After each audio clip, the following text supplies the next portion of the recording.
কাঁটা ফুটে রুধি ঝরে পড়ছে, তোমার কত না ব্যথা লেগেছে। ভক্ত এমনি ভাবেই কষ্ট করে ভগবানের কাছে আসতে চায়। ভগবান তাই ভক্তের চরণ জল জড়িয়ে ধরে আজ নয়ন জল প্লাবিত করে কাঁদছেন। আর ভগবানের সেই নয়ন জল, সেই নয়ন বাড়ি সুদামার চরণকে প্লাবিত করে দিচ্ছে। শেষে ভগবান কি করলেন? সেই চরণ ধোয়া জল নিজ মস্তকে ধারণ করলেন, নিজে সেবা করলেন। কেন? জগৎকে দেখিয়ে দিচ্ছেন বৈষ্ণবের চরণ ধুলি কাহে মোর স্নান কেলি। বৈষ্ণবের নামেতে উল্লাস। হ্যাঁ, বৈষ্ণবের চরণ ধুলি ছাড়া কেউ পবিত্র হতে পারে না। তাই একজন বৈষ্ণব আরেকজন বৈষ্ণবকে কাছে পেলেই তার সেবা করতে চায়, তাকে সম্মান করতে চায়। এখানেও নিত্যানন্দ প্রভুকে কাছে পেয়ে আজকে পুরী গোসাইও ভাবে বিভোর হয়েছেন এবং নিত্যানন্দ প্রভুও স্বীকার করছেন, তোমার মতো বৈষ্ণবকে কাছে পেয়ে আমার এই তীর্থযাত্রা সফল হলো। তাহলে এত তীর্থে ঘুরে বেরিয়ে পুণ্য অর্জন হয় নাই। বৈষ্ণবকে কাছে পেয়ে বৈষ্ণবের অঙ্গ পরশে বৈষ্ণবের সেবা করে তাকে দর্শন করে আমার সমস্ত পুণ্য সঞ্চয় হয়ে গেছে। হরে কৃষ্ণ, রাধে রাধে। ফিরে আসি কথা প্রসঙ্গে। নয়নে দেখিনু মাধবেন্দ্রের চরণ, এ প্রেম দেখিয়া ধন্য হইলা জীবন। মাধবেন্দ্র পুরী নিত্যানন্দে করি কোলে, উত্তর নাচ ফুরে কণ্ঠরুদ্ধ পেব জলে। আনপিত হইলেন মাধবেন্দ্র পুরী, বক্ষ হইতে নিত্যানন্দে বাহির না করি। এমন প্রেমে বিভোর হয়েছে, তাকে ছাড়তে চাইছেন না, বক্ষে চেপে ধরেছেন, ছাড়তে চাচ্ছেন না। ঈশ্বর পুরী, ব্রহ্মানন্দ পুরী আদি যত সর্বশিষ্য হইলেন নিত্যানন্দের রত। সবাই নিত্যানন্দের ভাবে ভাবিত হয়েছেন। সবে যত মহাজন সম্ভাষা করেন, কৃষ্ণ প্রেমা কাহারও শরীরে না দেখেন। সবেই পায়েন দুঃখ দুর্জন সম্ভিষিয়া, অতএব বন সবেই ভাবেন দেখিয়া। অন্ন হন্যে সেসব দুঃখের হইল নাশ, অন্ন হন্যে দেখি কৃষ্ণ প্রেমের প্রকাশ। কতদিন নিত্যানন্দ মাধবেন্দ্রের সঙ্গে ভাবেন শ্রীকৃষ্ণ কথা পরমানন্দ রঙ্গে। মাধবেন্দ্র কথা এটি অদ্ভুত কথন, মেঘ দেখিলেই মাত্র হয় অচেতন। দেখুন কৃষ্ণ প্রেমের কি বিকাশ। আকাশে যদি মেঘ দেখেন, হ্যাঁ, ওই মনে করে আমার কৃষ্ণ। ওই যে কৃষ্ণ রূপ দর্শন করেছেন, আকাশের মেঘ দেখে মাধবেন্দ্র পরিপাদ কৃষ্ণ মনে করে ভাবে ভাবিত হয়ে কলাপাত করেন। হরে কৃষ্ণ।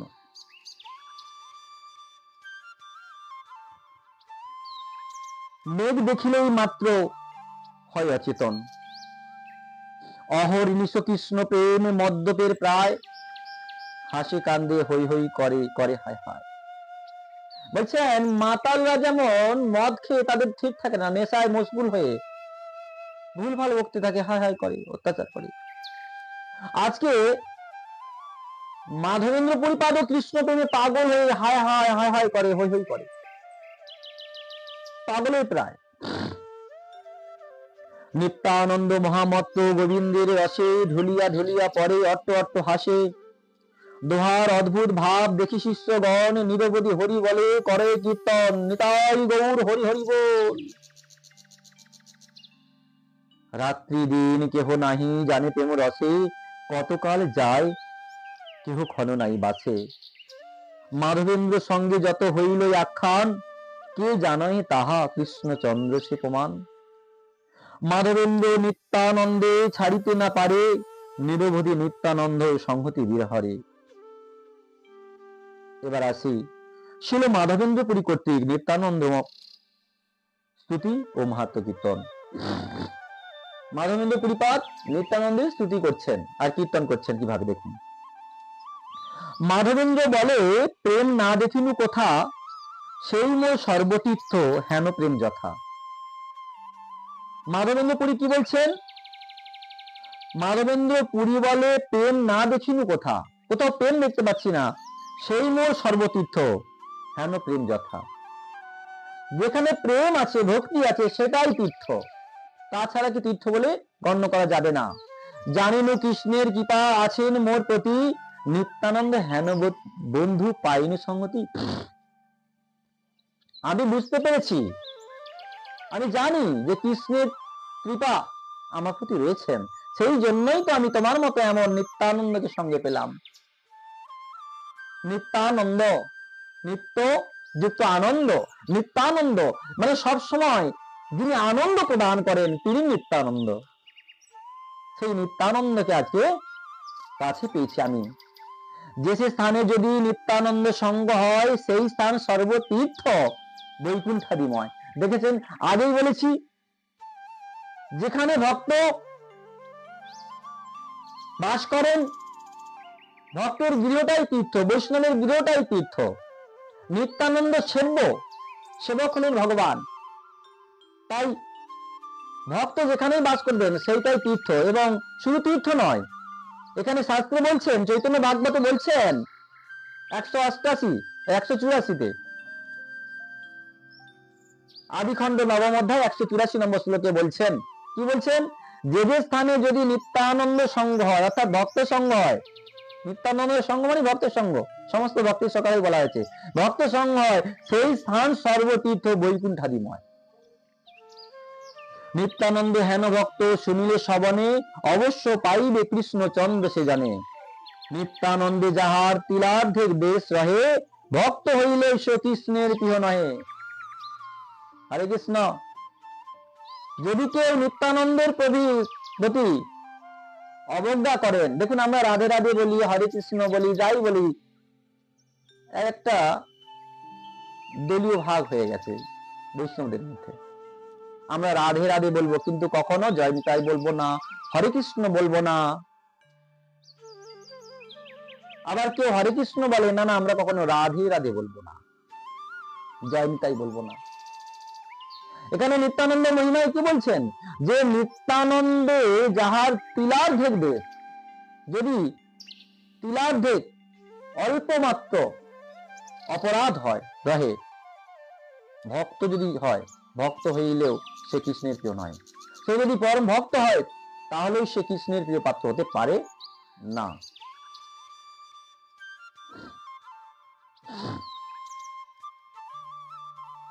এই মতো মাধবেন্দ্র নিত্যানন্দ প্রতি অহর্নিশ বলেন, করেন রতিমতি। এবার আসি শ্রী নিত্যানন্দ প্রভুর পুনরায় তীর্য পর্যটন। আবার তীর্য পর্যটনে ফিরে যাই। মাধবেন্দ্র পুরীর কাছ থেকে তো এবার যাবেন। মাধবেন্দ্র প্রতি নিত্যানন্দ মহাশয় গুরু বুদ্ধি ব্যতিরিক্ত আর নাহি করয়। মাধবেন্দ্র পুরীকে গুরু রূপে জ্ঞান করেন। এই মতো অন্য হন। এখন এখানে একটা কথা প্রসঙ্গ নিয়ে আসি। দেখুন, আমরা নিজের গুরুকেই গুরু মানি, আমার গুরু বড়, আমার গুরু শ্রেষ্ঠ, আমার গুরুর মতো গুরু হয় না, অন্যের গুরু বুঝি গুরু নয়। দেখুন, গুরু ভগবান একটা তত্ত্ব, গুরু একটা তত্ত্ব, বৈষ্ণব তত্ত্ব। তো গুরু তো গুরুই, সে আমার গুরু হোক আর এই সংসারী জগৎ সংসারী যার গুরু হোক, সব গুরুর সম্মান কিন্তু গুরুই। তাই সর্বগুরুকেই গুরু জ্ঞান করা উচিত। যদি আমার কথায় ভুল থাকে আপনারা ক্ষমা দৃষ্টি দেখবেন। কারোর গুরুকে ছোট করা উচিত নয়, তার গুরু বড়, তার গুরু ছোট। তবে হ্যাঁ, একটা কথা বলি, যদিও ছোট মুখে বলা কথা হয়তো সাজে কিনা জানি না, গুরু যদি সদ্গুরু না হয়, এখানে বিচারের জায়গায় আসে, তবে সে তো গুরুর যোগ্য নয়, সেই গুরুকে ত্যাগ করবেন, সদ্গুরুর চরণে আশ্রয় করুন। হরে কৃষ্ণ, অপরাধ ক্ষমা করবেন।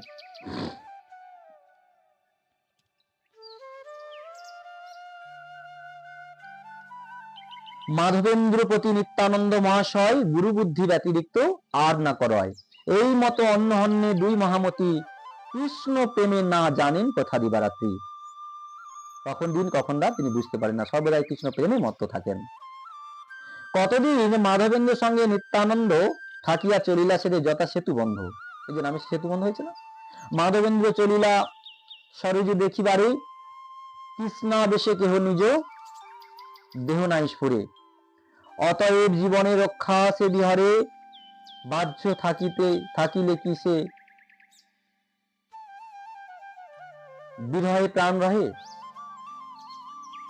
নিত্যানন্দ মাধবেন্দ্র দুই দর্শন, যে শুনয়ে তারে মিলে কৃষ্ণ প্রেমধন। হেনমত নিত্যানন্দ ভমে প্রেম রসে, সেতু বন্ধে আইলেন কতেক দিবসে। ধনুর তীর্থে স্নান করি গেলা রামেশ্বর, তবে তবু আইলেন বিজয়া নগর। মায়াপুরী অবন্তী দেখিয়া গদাবরী, আইলেন জিয়র নৃসিংহদেব পুরী। জিয়রে নৃসিংহদেবের স্থানে এলেন। ত্রিমল্ল দেখিয়া পূর্বনাথ পুণ্যস্থান, শেষে নীলাচল চন্দ্র দেখিতে প্রয়াণ। সর্বতীর্থ করে শেষে কোথায় গেলেন? নীলাচল চন্দ্র জগন্নাথকে দেখতে যাচ্ছেন, নীলাচল চন্দ্র দেখতে যাচ্ছেন। আইলেন নীলাচল চন্দ্রের নগরে, ধ্বজ দেখি মাত্র মুচ্ছাইল শরীরে। দূর থেকে দেখছেন ওই যে জগন্নাথের মন্দির, ওই জগন্নাথ মন্দিরের পতাকাটা দেখতে পেয়েছেন, ধ্বজা দেখতে পেয়েছেন, দেখেই মূর্ছা গেছেন। দেখিলেন চতুর্বহ রূপ জগন্নাথ, প্রকট পরমানন্দ ভক্ত বর্গ সাত। দেখি মাত্র হইলেন পুলকে মূর্ছিতে, পুণ্য বাহ্য হয় পুণ্য পরে পৃথিবীতে। কম্প শ্বেত পুলকাশ্রু আছাড় হুঙ্কার, কে কহিতে পারে নিত্যানন্দের বিকার। এই মতো নিত্যানন্দ থাকি নীলাচলে, দেখি গঙ্গাসাগর আইলা কৌতূহলে। তার তীর্থযাত্রা সব কে পারে করিতে, কিছু লিখিলাম মাত্র তার কৃপা হইতে। এই মতো তীর্থভূমি নিত্যানন্দ রায়, পুনর্বার আসিয়া মিলিরা মথুরায়। নিরবধি বৃন্দাবনে করেন বসতি, কৃষ্ণের আদেশ না জানেন দিবারাতি। আহার নাইকো কদাচিৎ দুগ্ধ পান, সেই যদি অযাচিত কেহ করে দান। নবদ্বীপে গৌরচন্দ্র আছে গুপ্ত ভাবে, ইহা নিত্যানন্দ স্বরূপের মনে জাগে। আপন ঐশ্বর্য প্রভু প্রকাশিবে যাবে, আমি গিয়া করিমু আপন সেবা তবে। এই মানসিক করি নিত্যানন্দ রায়, মথুরা ছাড়িয়া নবদ্বীপে নাহি যায়। নিরবধি বিহরয়ে কালিন্দীর জলে, শিশু সঙ্গে বৃন্দাবনে ধুলা খেলা খেলে। শ্রী নিত্যানন্দ প্রভুর মাহাত্ম্য, আজকে এই মাহাত্ম্য কথা আলোচনা করেই আজকে এই অধ্যায় শেষ করব। রাধে রাধে।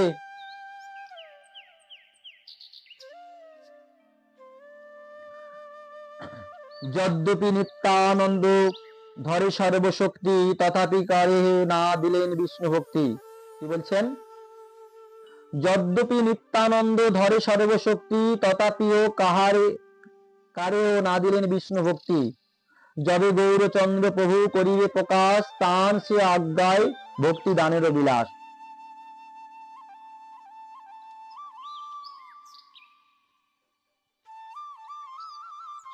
হ্যাঁ, যদিও নিত্যানন্দ প্রভু শক্ত শক্তির আধার, সর্বশক্তিকে ধারণ করার ক্ষমতাটা আছেন, তবুও তিনি বিষ্ণু ভক্তি কাউকে দান করলেন না। কেন না, যতদিন পর্যন্ত শ্রী চৈতন্য প্রভু তাকে আজ্ঞা না দেন, ততদিন পর্যন্ত তিনি এই কৃষ্ণ প্রেম বিতরণ করবেন না, প্রকাশ করবেন না। তান সে আজ্ঞা, এখানে কি বলছেন? যবে গৌরচন্দ্র প্রভু করিবে প্রকাশ, মানে আসবেন, তান সে আজ্ঞায় ভক্তি দানের বিলাস, তবে তিনি ভক্তি দান করবেন। কেউ কিছু না করে চৈতন্য আজ্ঞা বিনে, ইহাতে অল্পতা নাহি পায় প্রভু গণে। কি অনন্ত কিবা শিব অজাদি দেবতা, চৈতন্য আজ্ঞার হর্তা কর্তা পালয়িতা। এখানে দেখুন কত সুন্দর ভাবে বলছেন। তাহলে এখানে মালিককে চৈতন্য মহাপ্রভু, মানে স্বয়ং ভগবান শিব, অনন্তদেব, ব্রহ্মা, দেবতা, বিভিন্ন রকম যারা রয়েছেন সবাই তার আজ্ঞাবাহী, তার আজ্ঞায় কাজ করেন।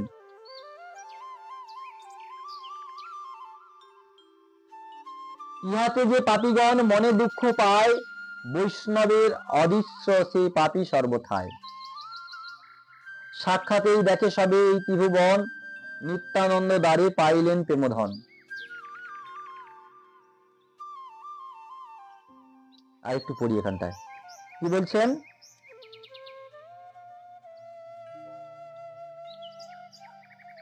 কেহ কিছু না করে চৈতন্যের আজ্ঞা বিনে, ইহাতে অল্পতা নাহি পায় প্রভুগণে। হ্যাঁ, কি অনন্ত, কি বা শিব, অজাদি দেবতা, চৈতন্যের আজ্ঞা হর্তা, চৈতন্যের আজ্ঞা ছাড়া কর্তা পালয়িতা। তারা চৈতন্যের আজ্ঞায় কেউ কর্তব্য করছেন, কেউ পালন করছেন, সবাই পালয়িতা করছেন। যেমন কি শিব, বিষ্ণু, ব্রহ্মা কি করছেন, এটা তো আজ্ঞাবাহী, ভগবানের আজ্ঞাবাহী, খ্রিস্টাদি ঈশ্বর, তার আজ্ঞা পালন করছেন। ইহাতে যে পাপীগণ মনে দুঃখ পায়, অনেক পাপী ভুল ব্যাখ্যা করেন। হ্যাঁ, ব্রহ্মাকেই তার আদি রক্ষাকর্তা বলে ভাবছেন, শিবকে ভাবছেন শিবই বুঝি তাকে রক্ষা করবেন, কিন্তু এনারা তো সবাই তার আজ্ঞাবাহী, ভগবানের আজ্ঞাবাহী, তাই তার আজ্ঞা ছাড়া এনারা কিছু করতে পারেন না। হরে কৃষ্ণ। এইসব এই প্রসঙ্গে পরে কোনোদিন আলোচনা হবে। জয় রাধে। ইহাতে যে পাপীগণ মনে দুঃখ পায়, সর্ব বৈষ্ণবের অদৃশ্য সে পাপী সর্বথায়। সাক্ষাতে দেখে সবে ত্রিভুবনে, এই ত্রিভুবনে নিত্যানন্দ দ্বারে পাইলেন প্রেমধনে। চৈতন্য চন্দ্রের আদি ভক্ত নিত্যানন্দ রায়, চৈতন্যের আদি ভক্ত নিত্যানন্দ রায়। বোঝা যাচ্ছে, চৈতন্য মহাপ্রভু ভগবান, তার ভক্ত হচ্ছে নিত্যানন্দ রায়। চৈতন্যের যশ বইছে যাহার জিয়ায়, অহর্নিশে চৈতন্যের কথা প্রভু কয়। তাহলে চৈতন্য মহাপ্রভু ভক্তের কোথায় অধিষ্ঠান করছেন, এখানে কত সুন্দর কথাই বলছেন, চৈতন্যের যশ বইছে যাহার জিহায়। চৈতন্য মহাপ্রভুর যশ কথা জিহায় উচ্চারণ হয়। ভগবান, আপনি কৃষ্ণ উচ্চারণ করলেন, উচ্চারণটা কোথা দিয়ে করলেন, জিহা দিয়ে। ভগবান কোথায় বাস করেন, জিহায়, তাই বললেন তোর জিহায় মোর নিরন্তর বাস। হ্যাঁ, ভক্তের শরীর মোর দাস, ভক্তের জিহায় মোর নিরন্তর বাস। ভক্তের শরীরটা হলেন ভগবানের সেবা দাস, সেবা কাজে লাগানোর জন্য। এই মানব দেহ পেয়েছি কিসের জন্য, ভগবত সেবা কাজে লাগানোর জন্য। আর এই দেহেতেই ভগবান অধিষ্ঠান করছেন। মহাপ্রভু কোথায় অবস্থান করেন, ভক্তের জিহায়। চৈতন্যের মহিষমাসপুরে যাহার কি পায়,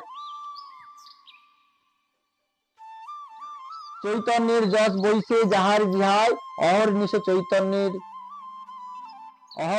চৈতন্যের কথা প্রভু কয়, তারে ভজিলে সে চৈতন্য ভক্তি হয়। আদিদেব জয় জয় নিত্যানন্দ রায়, চৈতন্য মহিমা স্ফুরে যাহারও কৃপায়। চৈতন্য কৃপায় হয় নিত্যানন্দের অতি, নিত্যানন্দে জানিলে আপদ নাহি ক্ষতি। সংসারের পার হইয়া ভক্তির সাগরে, যে ডুবিবে সে ভজুক নিতাই চান্দেরে। এই সংসার পারাপার হতে গেলে তোমাকে ভক্তির সাগরে ডুব দিতে হবে। হ্যাঁ, সংসারের পার হইয়া, সংসারের সমস্ত জঞ্জাল পার হয়ে যেজন ভক্তির সাগরে, যে ডুবিবে, যেজন এই ভক্তির সাগরে ডুবতে চায়, সংসারের মায়াকে ত্যাগ করে, সে ভজুক অগ্রে আমার নিতাই চাঁদেরে। নিতাই না ভজলে গৌর পাবে না, আর গৌর না ভজলে কখনো রাধা কৃষ্ণ পাবে না। কেহ বলে নিত্যানন্দ যেন বলরাম, কেহ বলে চৈতন্যের বড় প্রিয় ধাম। কিবা জ্যোতি নিত্যানন্দ, কিবা ভক্ত জ্ঞানী, যার যেন মত ইচ্ছা না বলে কেনি। যে সে কেন চৈতন্যের নিত্যানন্দ নহে, তবু সে পাদ পদ্মে রহুক হৃদয়ে।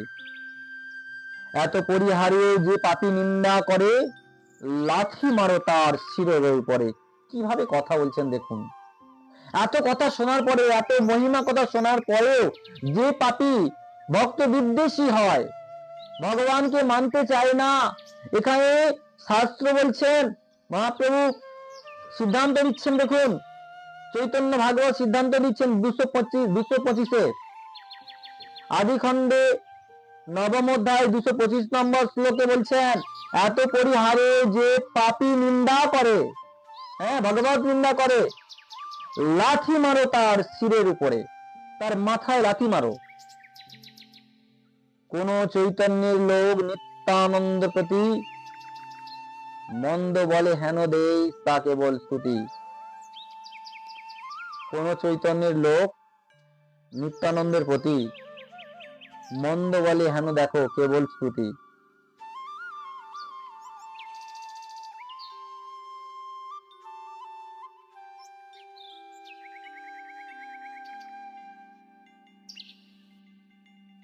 নিত্যানন্দ শুদ্ধ জ্ঞানবন্ত বৈষ্ণব সকল, কি বলছে, নিত্যানন্দ শুদ্ধ জ্ঞানবন্ত বৈষ্ণব সকল, তবে সে কলহ দেখো সব কুতূহল।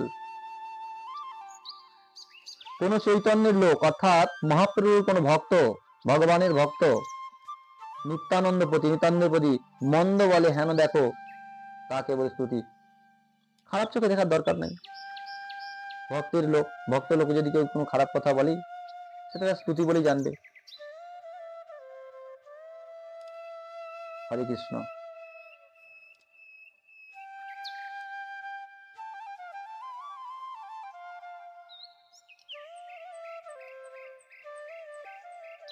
হেন দেখো, যদি দেখো, কি বলছেন, কোন চৈতন্যের লোক নিত্যানন্দ প্রতি মন্দ বলে হেন দেখো, যদি দেখো কেউ মন্দ বলছে ভাবে ওটা তার স্তুতি,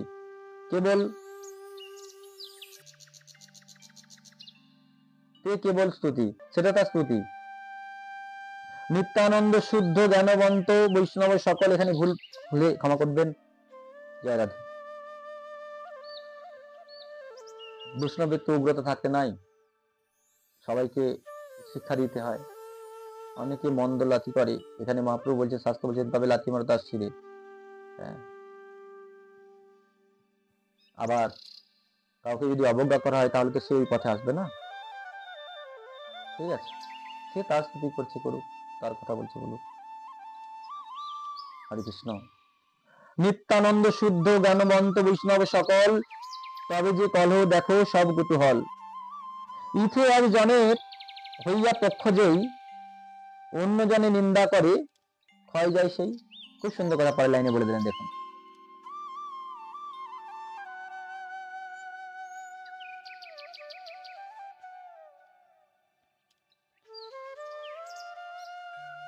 যেজন অন্যজনকে নিন্দা করে, একজন হয়ে অন্যজনের নিন্দা করছেন, ভাবছেন সে নিজে নিজেই শেষ হয়ে যাচ্ছেন। এটা মনে রাখবেন। আমি যদি কারোর অপব্যবহার করি, কারো অপগুণগান গাই, ওটা ওর কিছু হচ্ছে না, আমার নিজেরই ক্ষতি হচ্ছে, নিজেই আমি ভক্তি থেকে পিছিয়ে পড়ছি। এটা মনে রাখতে হবে। জয় রাধে। প্রভু বলছেন না, হইয়াছেন হইবেন প্রভুর যত দাস, দন্তে তিন ঘড়ি। হ্যাঁ, হরে কৃষ্ণ। জয় নিতাই।